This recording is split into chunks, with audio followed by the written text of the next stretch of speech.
Hey church, I hope you're all doing really well. I know myself that I'm getting a bit antsy after being about 3 weeks in home. So just hang on in there. You are loved and God is with you. I just want to spend a few minutes to just talk about how God is a pursuer. And I heard recently that just because that you're married, it doesn't mean that the husband or the wife should stop pursuing their partner, because when you are pursuing, that brings passion for one another, that brings passion to know the other person more, and passion to learn together and grow together. Like, you should never stop pursuing that person just because you've got them, in a sense, and that is how God is with us. He hasn't just brought us into a relationship with him and then just leaves us. He has brought us into a relationship with him, but he continues to pursue us every single day.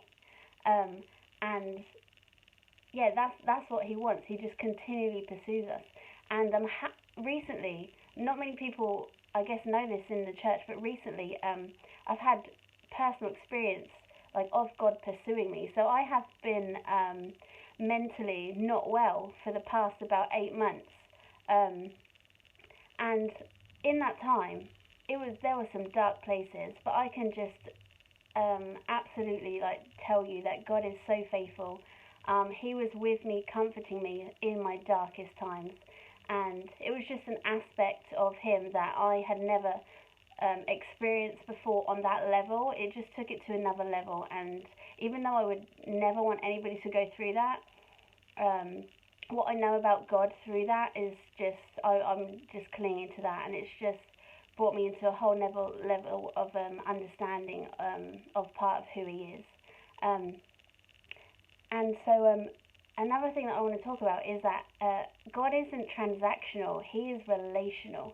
So the hungrier that we are for God, the more that God will reveal to us. He's just waiting for us to call on him, to call out his name, and he will reveal things to us.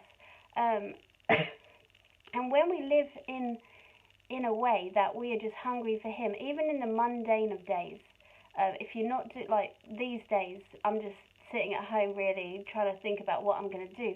Even in these days, God can speak to me about something. Do you know what I mean? I don't know what it's going to be, but he can speak to me about anything, and he can change my heart even if we are stuck at home. And just the fruit of living this way is going to be immeasurable, even something that we can't even imagine that the fruit is going to come from it. We can only imagine what it's going to be, but I think God just does so much more than what we expect. And I want to look at Psalm 143:6, and this is David. He's writing this song, and in verse 6 it says, I stretch out my hands to you, my soul thirsts for you like a parched land. Now this is a great imagery, and I'm just wondering,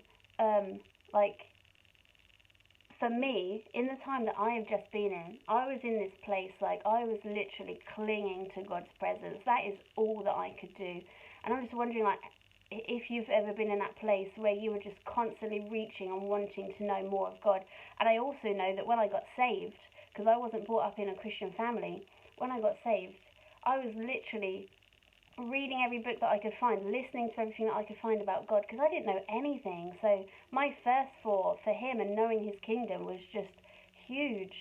And I think that sometimes that our thirst for God can depend on what we're going through. And I know for me, I tend to thirst God and just really dig deep in his presence when I'm going through tough things, and I think that's a natural thing to do. And also in this psalm, a bit earlier, David actually is in the same place. So earlier he says, I'm losing all hope and I'm paralyzed with fear. So he is writing this song being losing all hope and just paralyzed with fear. But what I want to say, and what been learning to do ever since, God has miraculously healed me from this mental illness. I hope you got that, from this mental illness. That we need to learn to have this hunger and to have this thirst for God's presence, for God's perspective, and for God's love everywhere we go.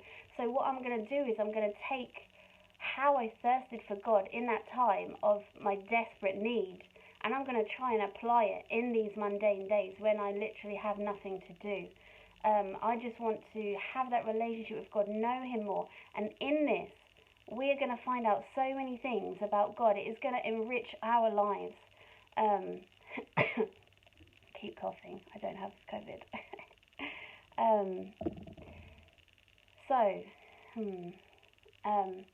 And sometimes I find myself like in a season as well, where you find yourself just not enjoying God's presence. I have been in that season, not enjoying God's presence at all, and just seeing it as a chore, like, oh my gosh, I've got to read the Bible again.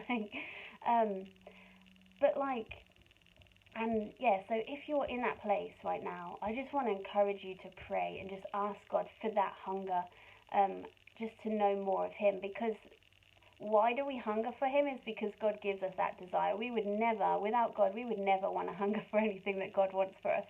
So really just pray into that.